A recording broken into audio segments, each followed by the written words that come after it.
So, ang nangyari? Recap.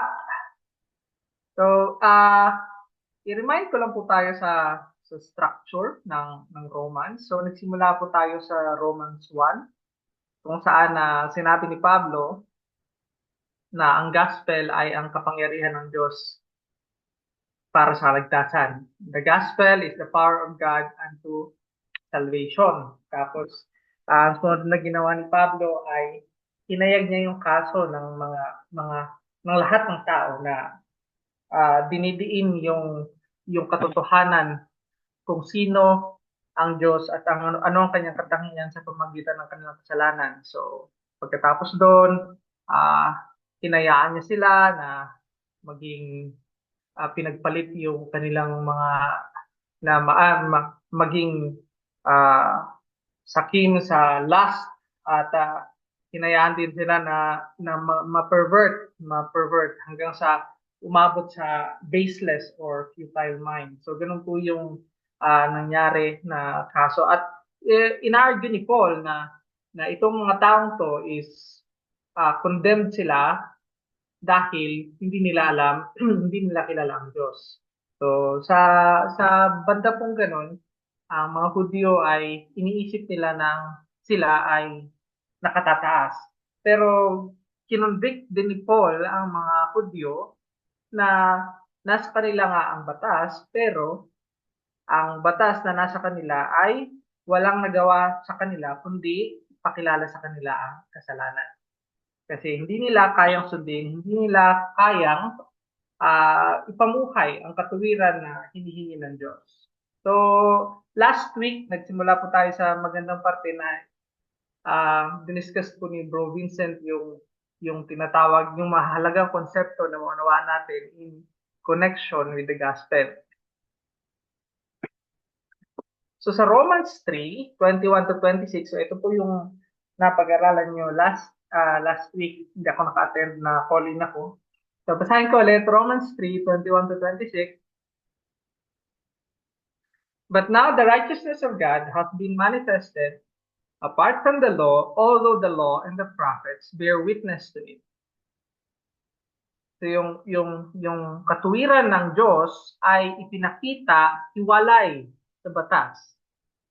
Pero yung batas at ang prophets, yung law and the prophets, isa rin pong tatawagin natin, ito din po ay pangalan ng Old Testament o ng Tanakh o ng Biblia ng mga Hudyo, ay bear witness, pinapahayag na mayroong katuwiran ng Diyos na hiwalay sa law. The righteousness of God through faith in Jesus Christ for all who believe. So yun po yung katuwiran ng Diyos sa pamamagitan ng pananampalataya kay Jesu Kristo para sa lahat ng mga naniwala. So yun po yung righteousness manifested apart from the law. Yun po yung gospel na power of God into salvation. So patuloy na sinabi, for there is no distinction. Verse 23, Romans 3:23, alam ng lahat, for all have sinned and fall short of the glory of God. Okay? And are justified by His grace as a gift through the redemption that is in Christ Jesus, whom God put forward as a propitiation by His blood to be received by faith.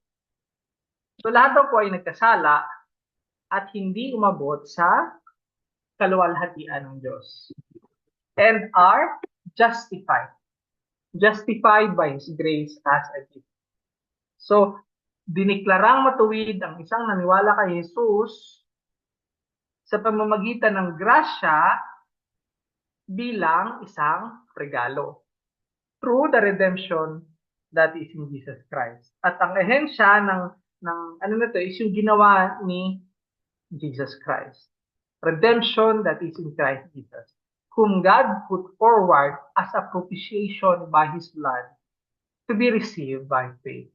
So ang Diyos mismo yung nagbigay ng propitiation o appeasement o tagapagpawi ng puot ng Diyos sa kasalanan kay Jesus. So yun po isang magandang nagawa ng cross. So, di ba?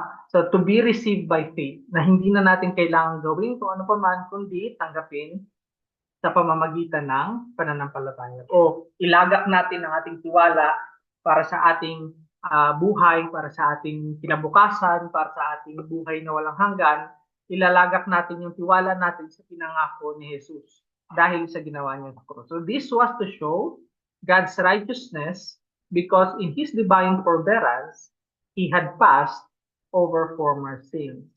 So, pinapakita daw po nitong napakagandang balita na to ng katwiran ng Diyos ay pinalampas niya yung mga kasalanan na nauna.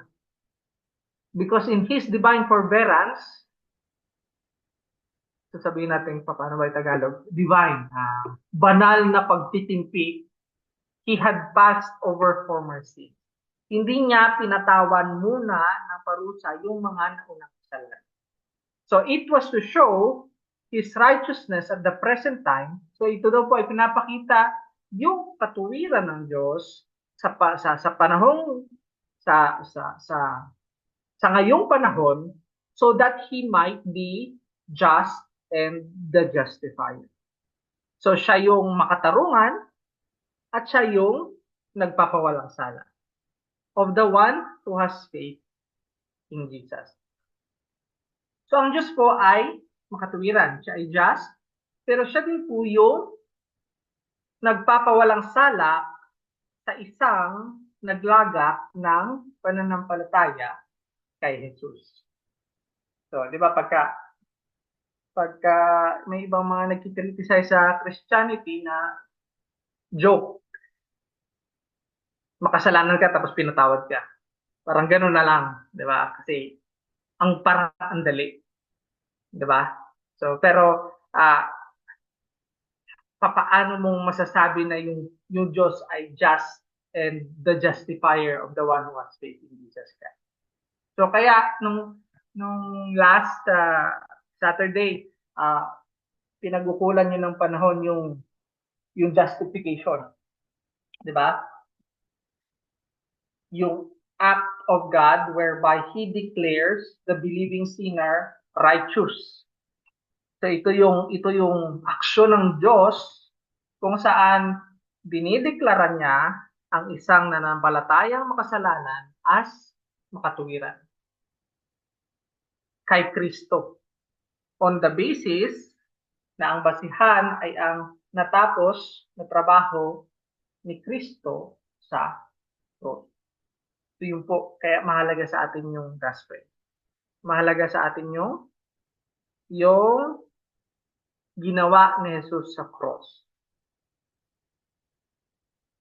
So madaming nagsasabi na hindi daw talagang namatay. So beyond all that, hindi lang yung pangyayari yung mahalaga sa atin. Mahalaga din sa atin na ito ay may reasoning, may rason sa likod ng ginawa ni Jesus. Kaya madaling na ipapaliwanag ni Paul yung gospel dahil may basihan. So ang basihan nito is pinapaliwanag ni Paul ang justification, ang gospel is yung justification is hindi pwedeng gawin ng Diyos kung wala ang ginawa ni Christ. Kung wala ang cross. Kung wala ang makatuwirang buhay ni Jesus, ang sakripisyong kamatayan at muling pagkabuhay. So hindi natin kumbaga, ang sinasabi nila nung unang panahon is may katanungan. May katanungan sa Diyos. Kung paano niya siya nakakapagpatawad ng kasalanan nang hindi nababaliwala ang kanyang pagiging just, ang kanyang justice, na hindi nababiolate ang kanyang justice. So ang kasagutan doon ay ang cross. So narinig ko sa recording na yung justification is a point in time. Nung nagtiwala ka kay Jesus bilang yung tagapagligtas, ikaw ay justified. Idineklara ka na ng Diyos bilang matuwid. So totoo, kasalanan ka, pero sa harap ng Diyos, ikaw ay idinideklara niya matuwid ng basihan ang ginawa ni Kristo sa cross. So may isa pa kayong tinakel na concept last Saturday, which is yung sanctification. So the process whereby God makes the believer more and more like Christ. So sanctification changes a believer day by day. So in a sense, masasabi ng ibang tao na pag ang isang Kristiyano diniklara ng Diyos na makatuwiran, is hindi pa siya talagang makatuwiran. Masasabi ng ibang tao, hindi naman siya matuwid. Nagkakasala pa din naman siya. So, paano yun? Masasabi ba natin na Diyos ay sinungaling? Diba? Minsan may ibang mga kritikal sa Kristyanismo na gano'n na sinasabi, nagkakasala ka pa din naman. Paano yung hustisya ng Diyos? Hindi pinatawad yung kasalanan mo pero nagkakasala ka pa din naman. Yung justification, diniklara ka yung makasalanan, matuwid, kahit makasalanan ka pa. So, sumusunod is yung sanctification. Na kung ano yung diniklara sa atin ng Diyos na tayo ay makatuwiran, tayo ay kanyang binabago, pinapalago, patungo sa pagiging katulad ni Kristo. So, yun po yung sanctification. So, hindi nagsisinungaling ng Diyos. Idiniklara kanya na matuwid at hindi kanya hahayaan na hindi maging matuwid. So sa mundong ito, tayo ay lumalago patungo sa katuwiran na karapat-dapat sa Diyos. Pero ito rin naman ay grasya ng Diyos. Ang ating justification ay grasya ng Diyos. Ang ating sanctification ay sa grasya din ng Diyos. So hopefully na nakatulong yun sa atin sa pag-tackle natin doon sa justification at sa sanctification. So, importante po ito na maunawaan natin, hindi lamang dito, kundi sa ating pagbabasa din, mas madali po nating maunawaan yung nabasahin yung New Testament na mainam kung malinaw sa atin yung nagawa ng gospel. Yung benefit na nakuha natin sa gospel. Alam natin na ang ibig sabihin ng ating sinasabi. So, importante po yun minsan, no? Kasi minsan, gumamit lang yung Kristiyano ng isang bagong salita para maidebate o hindi mo alam yung sanctification o hindi mo alam yung justification. So mainam na malaman natin, maunawaan natin yung gospel, maunawaan natin yung benepisyo ng gospel, at kahit na gumamit tayo ng mga ganitong word na hindi Tagalog, is dapat naintindihan din talaga natin ang ating sinasabi. Para sa ating sarili na maipumuhay natin ang pagiging tagasunod ni Jesus bilang pagiging Christian at maipaliwanag din natin yung ating pag-asa. Di ba? Yun yung encouragement na kailangan nating maipaliwanag yung the hope that is in us. So, isa sa segue is yung si Martin Luther. Dati, monk siya. So, yung mga pare is nagiging pare sila dahil nag-aaral sila sa isang monasteryo. So, side dito na yung kwento ni Martin Luther is nagbasa siya inaaral niya yung Bible dahil siya ay isang Augustinian monk. Okay? So, si Martin Luther, sa pag-aaral niya ng Romans, ang nakita niya is just ang Diyos. So, hindi lang Romans, sa buong Biblia, kasi matalino si Martin Luther, ang nakikita niya na karakteristik ng Diyos is just ang Diyos. So, ito yung sinabi niya. I greatly long to understand Paul's epistle to the Romans, and nothing stood in my way but that one expression. So, parang mayroong humaharang sa kanyang pagkaunawa kay Paul. So, I greatly long to understand Paul's epistle to the Romans. Gusto kong maunawaan ang sinulat ni Paul sa kanyang sulat sa mga taga-Roma at walang humahadlang sa akin maliban sa isa. But that one expression, the justice, righteousness of God, yung katwiran ng Diyos. Because I took it to mean that justice, whereby God is just and deals justly in punishing the unjust. So because I took it to mean, kumbaga, ang pagkakaintindi dito ni Martin Luther na yung hustisya ng Diyos kung saan siya ay nagiging makatarungan, just, and deals justly, makatarungan ng pagtrato sa pagparusa sa mga hindi makatuwiran o hindi makatarungan. So, ang nangyari is nakikita niya yung kanyang sarili.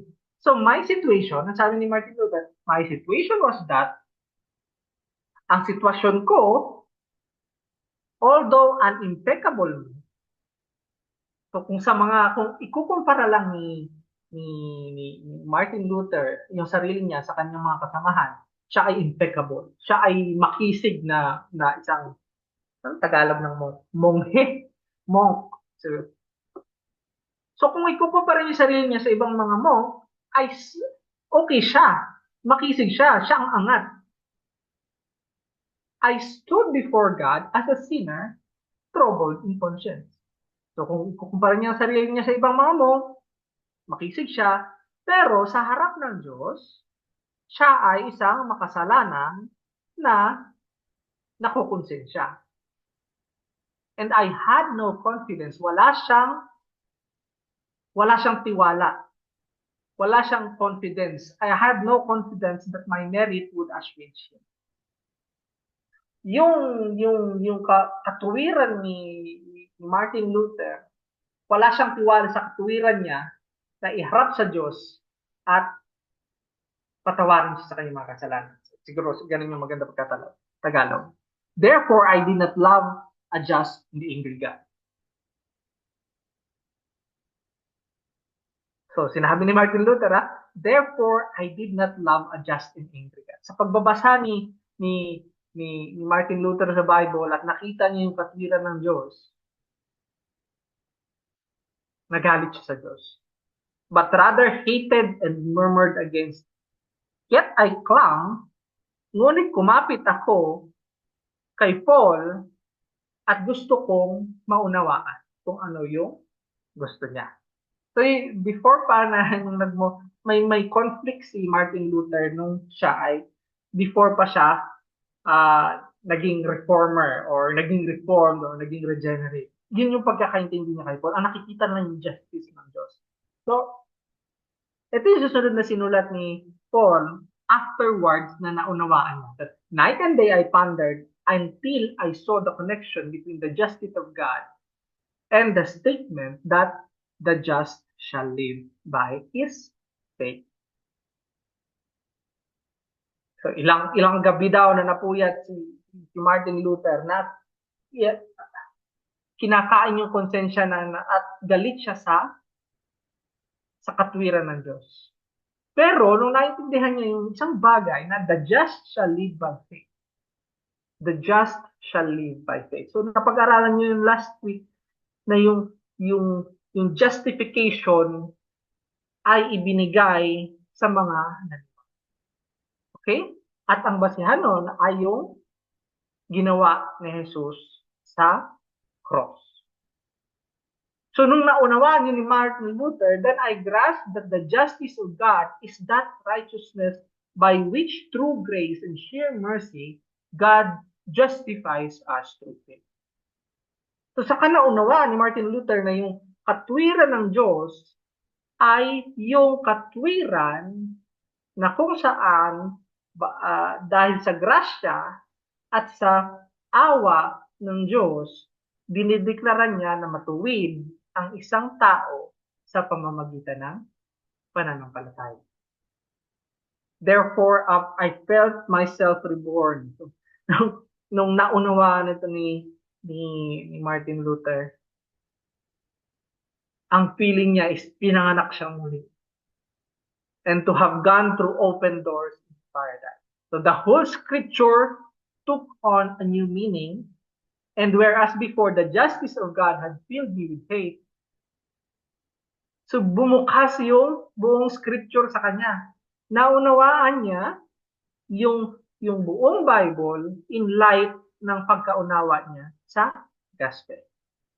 So the whole of scripture took on a new meaning, and whereas before the justice of God, yung katwiran ng Diyos, yung hustisya ng Diyos had filled me with hate, now it became to me inexpressibly sweet in greater love.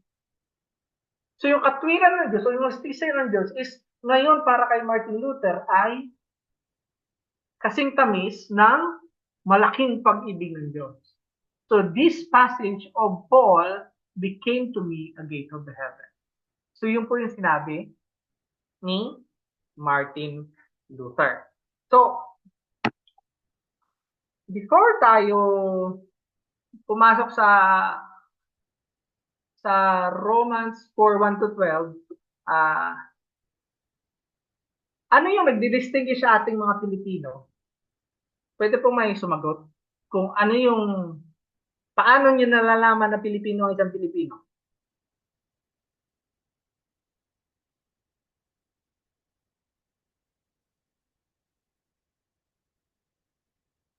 Paano po natin nalalaman na Pilipino ang isang Pilipino? Sabihin natin sa usapan. Nagtatagalog. Ayan, nagtatagalog. Tama. Sa language. Okay, kung tatanungin natin ang isang Pilipino sa kung ano ang kanyang national na ibon, sabihin natin gano'n. Sino nakakaalam ng national na ibon ng Pilipinas?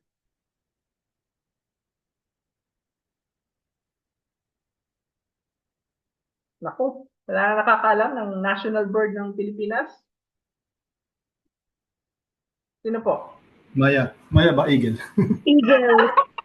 Philippine monkey-eating eagle.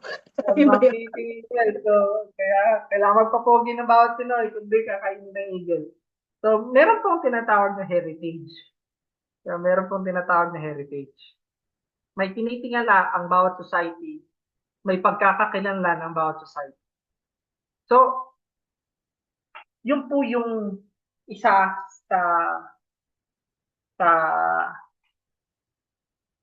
na peculiar na general sa bawat society or sa bawat country or sa bawat race, sa bawat ethnicity, sabihin natin ganon.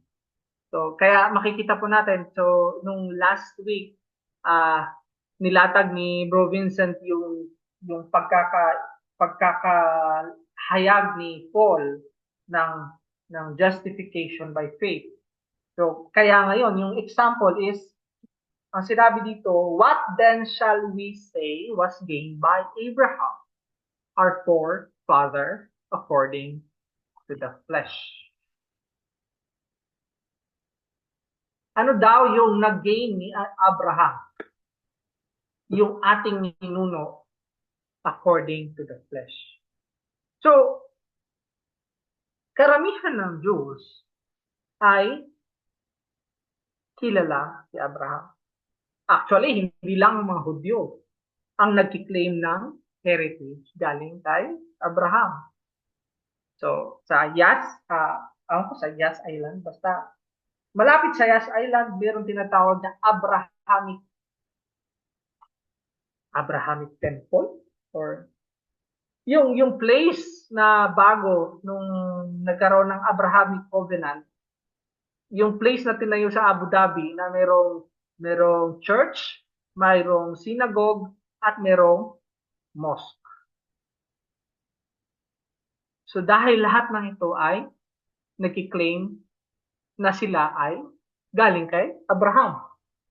So kaya ginamit ni Paul si Abraham ang heritage, ang lineage, ang distinct na tao na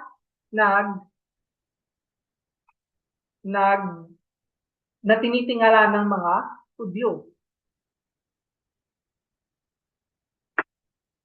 So, maisip natin na ang relihiyon at ang bansang Israel, ang pananampalataya sa tunay na Diyos at ang bansang Israel ay magkadikit.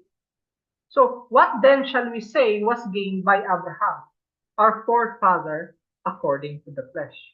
Ang ginagawa nito ni Paul is pinapakita niya na ang mga Hudyo na ano ba ang nakuha ni Abraham?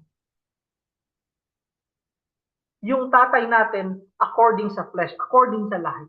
So, for if Abraham was justified by works, he has something to boast about, but not before God. So, Abraham was the best test case for justification because the identity of Jew rests on him. So, si Abraham po ang pinakamagandang halimbawa ng justification dahil yung identity ng lahat ng Hudyo ay nakaugat kay Abraham. So the Jews' confidence, yung tawag dyan, yung seguridad ng Jew, yung confidence ng Jew, yung pinanghahawakan ng mga Hudyo na sila ay anak ng Diyos, ay dahil nagmula sila kay Abraham. Nagmula sila kay Abraham. Yun yung pinangahawakan nila. Na hindi sila kakalimutan ng Diyos dahil sila ay nanggaling at supling ni Abraham. Kaya nung ginamit ni Paul si Abraham para i-unpack ang justification, ang ginagawa ng gospel na pag naniwala ka, ang lahat ng ito ibibigay sa iyo ng Diyos. Idideklara ka matuwid, justification, at babaguhin ka katulad ni Kristo, sanctification, ay posible dahil si Abraham ay ganun din. Yun yung pinupunto ni Paul, yun yung ina-argue ni Paul. For if Abraham was justified by works, he has something to boast about, but not before God. For if Abraham was justified by works. So kung si Abraham po ay makisig na tao or tinitingala na tao sa lipunan. So he was an accomplished man according to the standards of both those times. Nung panahon niya, siya ay tinitingala. Someone who is justified, if justification is by works, is going to look like him. So, minsan po sa atin, parang naalala ko nung bata ko is yung isa kang relihiyoso kung malaki ang binibigay mo sa simbahan. Kung kaya mong mag-maintain ng kaya mong i-maintain yung isang parte ng simbahan. So sabihin natin nangyayari din po yun sa mga elementary school dati nung elementary pa ako. Itong bakod na to ay dinonate sa magandang loob ni Mr. and Mrs. ganun-ganon, di ba? So, yung sa relihiyon, minsan yung mga mayayaman, ang nakikita natin na ito sila, talagang devoto to sila, sinasakripisyon ng kanilang yaman, yung mga gawa nila is para sa simbahan, mga ganun tipo, no? So, kung works lamang ang basihan ng pagpuntang langit, may ikabubuga si Abraham. Sabihin natin gano'n. If Abraham, someone who is justified is, if justification is by work, is going to look like Abraham. So bakit po? He has wealth. He has an army and he has reputation. So, for what does the scripture say? Verse 3. For what does ano yung sinasabi ng scripture? Abraham believed God and it was counted to him as righteousness. Ito po ay kinuha ni Paul sa Genesis 15:6. Abraham believed God and it was counted to him as righteousness. So hindi po yung yaman ni Abraham hindi po yung army ni Abraham, hindi po yung reputasyon ni Abraham. So, in-input ko po to, yung reputasyon, tsaka yung army, tsaka yung kayamanan ni Abraham, dahil itong Genesis 15:6, ito ay sinabi ng Diyos pagkatapos lamang ng pakikipagdigma ni Abraham para iligtas si Lot. So si Abraham po ay nakipagdigma para iligtas si Lot, at yung consequence nun is na-save niya ang Sodom, ang yung mga nasa lugar na yon. Na-save niya po itong mga taong ito. Pero hindi po yun yung ginawa niya. Ang ginawa niya is sinave niya si Lot, sideway, byproduct lang po yung pagka-save. So, pero ang sinabi ng Diyos, hindi dahil sa reputasyon ni Abraham kaya siya justified. Abraham believed God and it was counted to him as righteousness. Verse 4, now to the one who works, his wages are not counted as gift, but as his due. So common sense po yun, di ba? Now to the one who works, kung ikaw ay nagtatrabaho, ang ini-expect mo ay sahod. Kung sa negosyo man, ikaw yung nagbebenta, ang ini-expect mo kita. So now to the one who works, his wages are not counted as a gift, but as his due.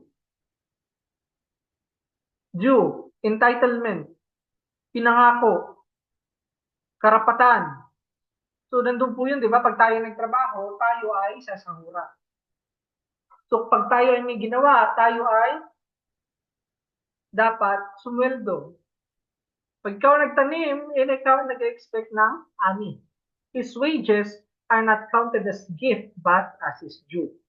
Verse 5, and to the one who does not work, but believes in him, who justifies the ungodly, his faith is counted as righteousness.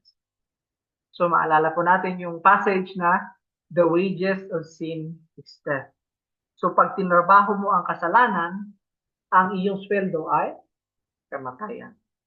So nagtrabaho ka sa kumpanya, ang sahod mo ay pera, nagtrabaho ka ng kasalanan, ang sahod mo kamatayan.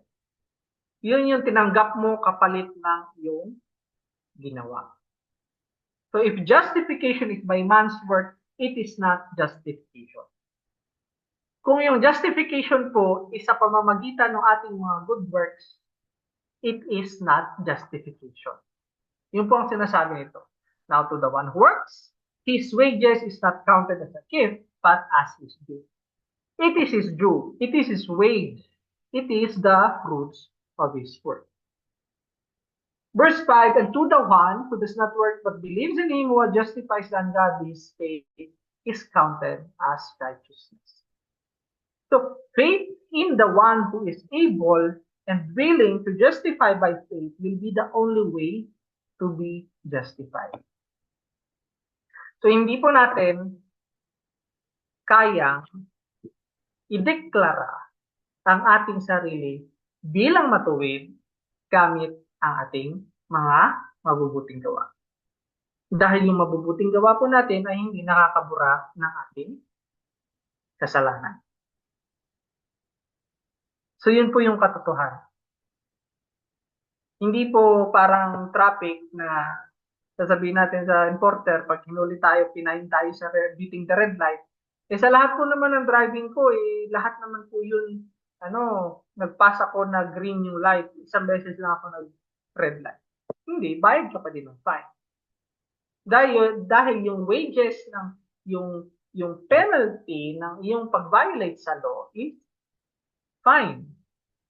Yung penalty ng pag-trespass natin sa batas ng Diyos ay kamatayan. So, kaya yung justification ay hindi natin kayang gawin ang basehan ay ating mabubuting gawa. So ito po ay ginawa sa atin. Ito po ay nanggaling sa labas ng ating sarili. Ito po ay hindi natin kayang ibigay sa ating sarili. So, faith in the one who is able and willing to justify by faith will be the only way to be justified. So, kahit sa definition pa lang, hindi na natin pwedeng isalang yung ating gawa. So last Saturday, 'di ba?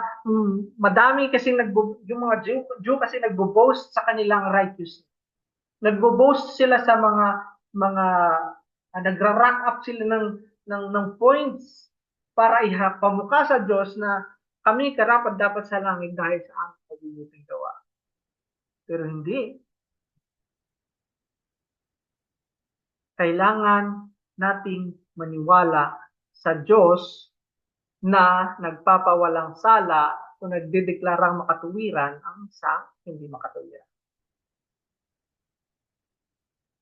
At yung pananampalataya is counted as righteousness.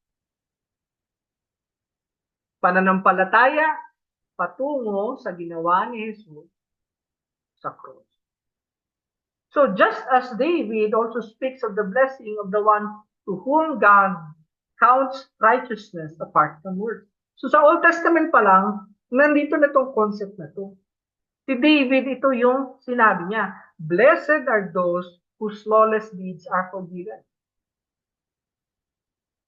Pinagpala yung mga taong yung kanilang kasalanan ay tinatawad. At yung kanilang mga kasalanan ay tinabunan. Blessed is the man against whom the Lord will not count his sin. So pinagpala yung tao na hindi bibilangan ng Diyos ng kanyang mga kasalanan. Ito po ay nanggaling sa Psalm 32, kung saan ito yung Psalm ni David ng repentance dahil nagkasala siya sa Diyos kay Bathsheba. Isang iskandalo sa buong kaharian. So, noong Old Testament pa lang, alam na ni David, kilala ni David ang Diyos, alam niya na yung kanyang kasalanan ay may kapatawaran. May pantakip, may panghugas, at pinagpala ang Diyos, ang tao na hindi bibilangan ng Diyos o hindi sisingilan ng Diyos sa kanyang mga kasalanan. So isipin niyo po yon. Kay David, nandun na yung konseptong yon. Kay Abraham, nandun na din yung konseptong yon. So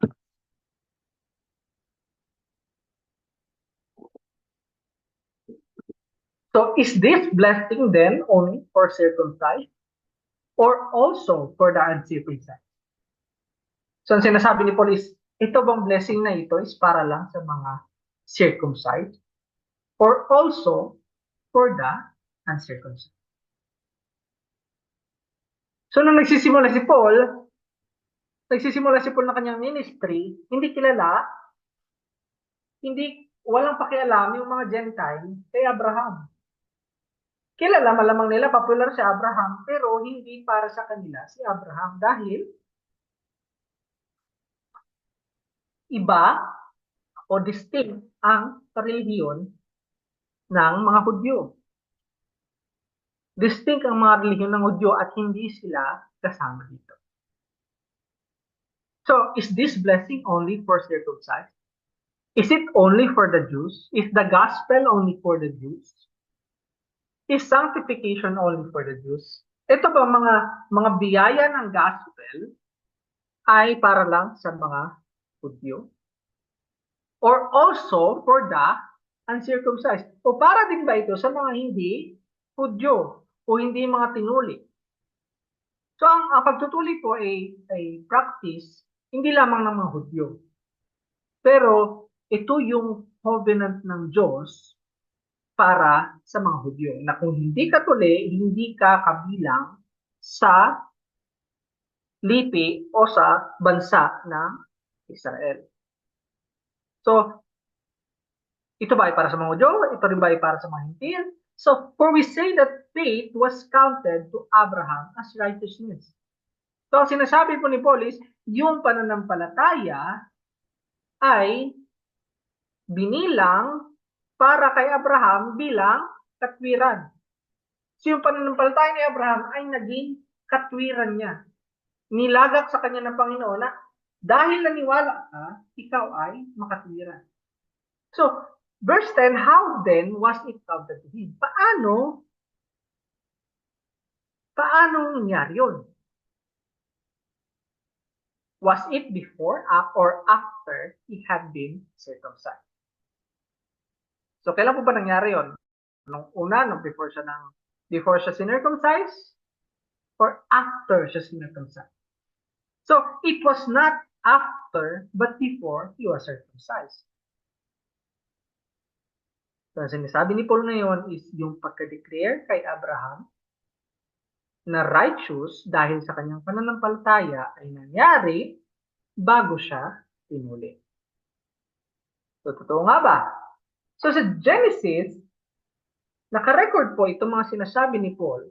Sa Genesis 15, dito po dineclare si Abraham na righteous because of his faith. So, ito yung panahon na naniwala siya sa pinangako ng Diyos sa kanya na yung kanyang mga descendants, yung kanyang yung kanyang nation na manggagaling sa kanya ay magiging kasing dami ng bituin. So, Paul timestamp when Abraham's faith was credited to him as righteousness. So, nung panahon na sinabi ng Diyos na yung pananampalataya mo sa aking pangako, Abraham, ay credited to you as righteousness, is yung panahon before pa siya i-circumcise.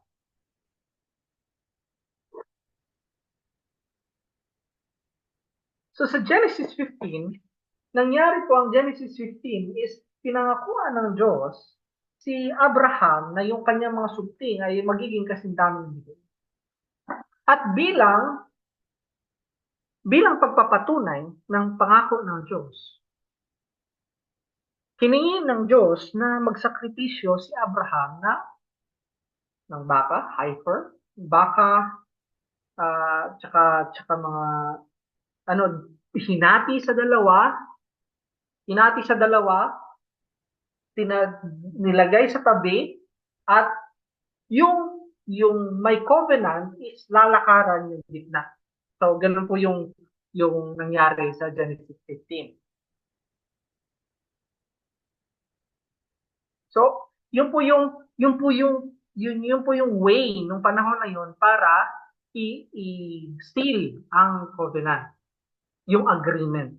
Okay po? So, nangako ang Diyos ng ganito, so si Abraham, siya yung benefactor ng pangako. So, kailangan na biakin yung baka, biakin yung kahit ano sakripisyo ng animal, biakin at lalakad yung both parties doon. So, pero ang nangyari, ito po yung sinasabi sa Genesis 15:7, and he said to him, I am the Lord who brought you out from Ur of the Chaldeans to give you the land to possess. But he said, O Lord God, how am I to know that I shall possess it? He said to him, bring to me a heifer 3 years old, a female goat 3 years old, and a ram 3 years old, a turtle dove, and a young pigeon. So ito yung hiningi ng Diyos. 3 heifer, siguro baka yan. 3 female goat, at kambing. A ram, 3 years old, isa din. Turtle dove, young pigeon. And he brought him all this, cut them in half, and laid each half over the other. But he did not cut the birds in half.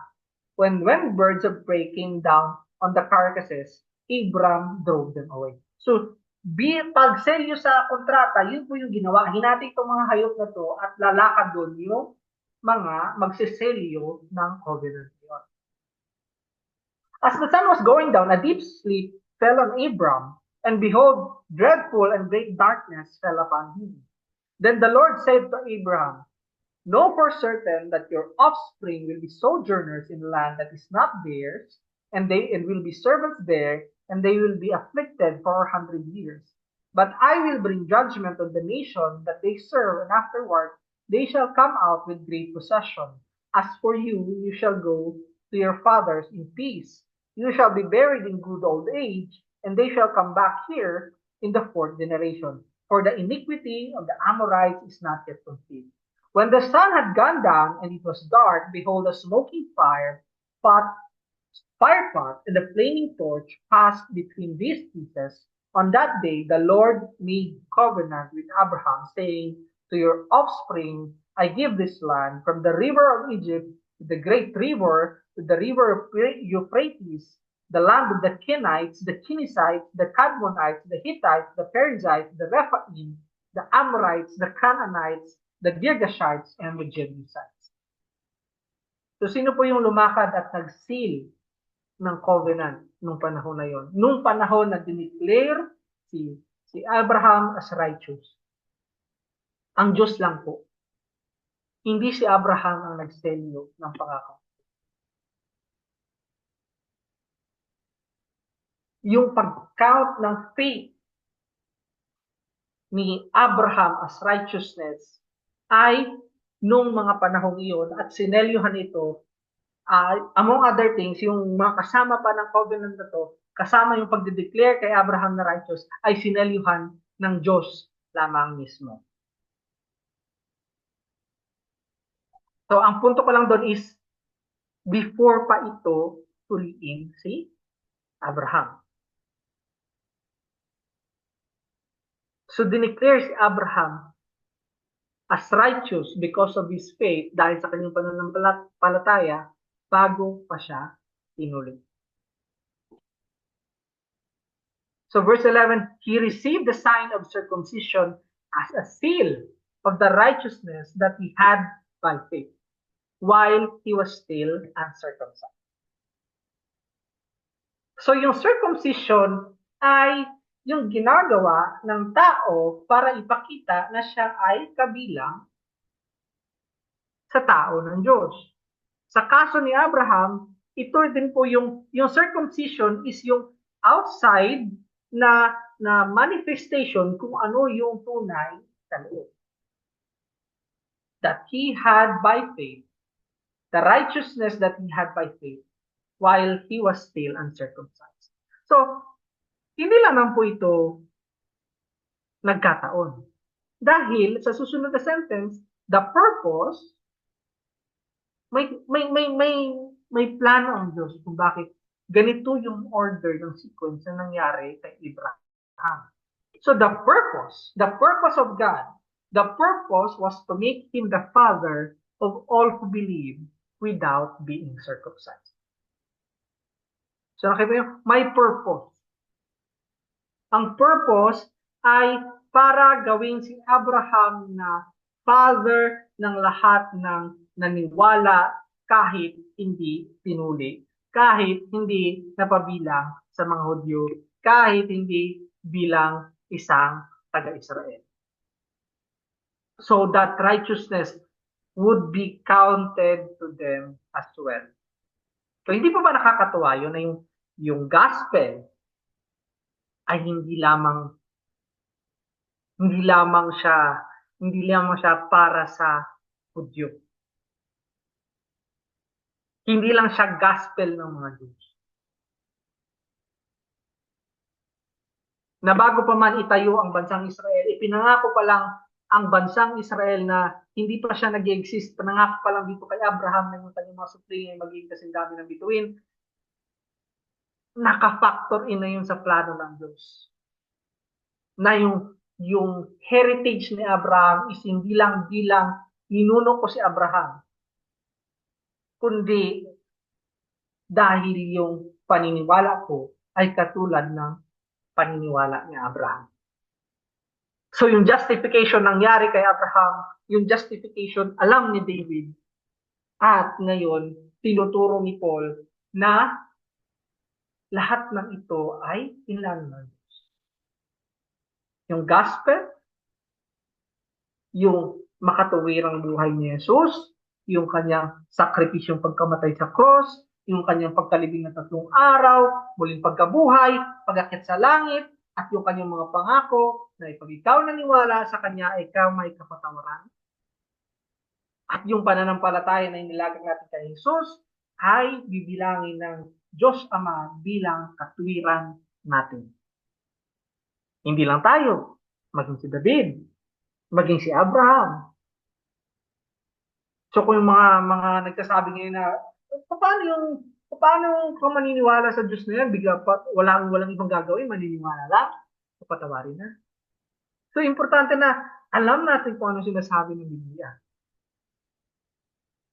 Na yung mga nangyari noong una ay pinlano ng Diyos para lang ipakita sa atin na kahit hindi tayo tuli, kahit hindi tayo Israel, kahit hindi tayo Hudyo, kahit hindi natin kaparehon sila ng kultura, tayo ay kabilang kay Abraham, kay Kristo.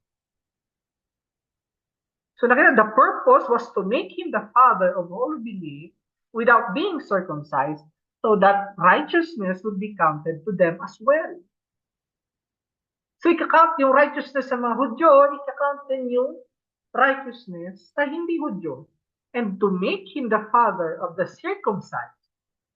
So sila yung circumcised, sila yung Hudyo, sila yung talagang mga descendant ni Abraham, who are not merely circumcised, but who also walk in the footsteps of the faith that our father Abraham had before he was circumcised.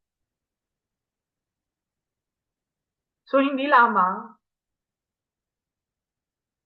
na sila ay kapamilya ni Abraham. Dapat sila din ay lumalakad sa footstep ng pananampalataya ni Abraham bago pa siya pinuli. So hindi po ba napaka-amazing na kung alam po natin to, alam po natin na totoo ang Diyos, alam po natin na lahat ng ito ay pinlano ng Diyos at ginawa niya sa sequence o sa order para maipaliwanag niya na ganito ang nangyari. Ganito ang justification. Kaya welcome ang mga Gentiles dahil ginastify si Abraham bago siya circumcised. Ang circumcision ni Abraham, ang pagiging Hudyo, at lahat na nakapatong dito na practice, culture, at law, kung ano-ano pa man, ay hindi lamang yun ang basihan, kundi yung pananampalataya mismo ni Abraham sa Diyos na nagja-justify. So hopefully na makita natin na yung gospel ay tunay. Pinapakita ng Bible na ginagawa ng Diyos step by step from creation hanggang kay Abraham, hanggang kay David, hanggang kay Jesus, hanggang sa panahon natin ngayon na naipaliwanag na yung buong magandang balita. Yun po yung napakaganda. Na hindi tayo, yung Biblia is hindi invento. Hindi lamang may ibang nagsasabi na yung Bible is ano lang siya, compilation lang siya ng halo-halong storya. Hindi po. Sabi dito sa atin sa Romans na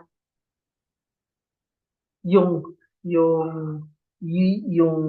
righteousness ng Diyos na hiwalay sa law ay minanifest kay Jesus Christ.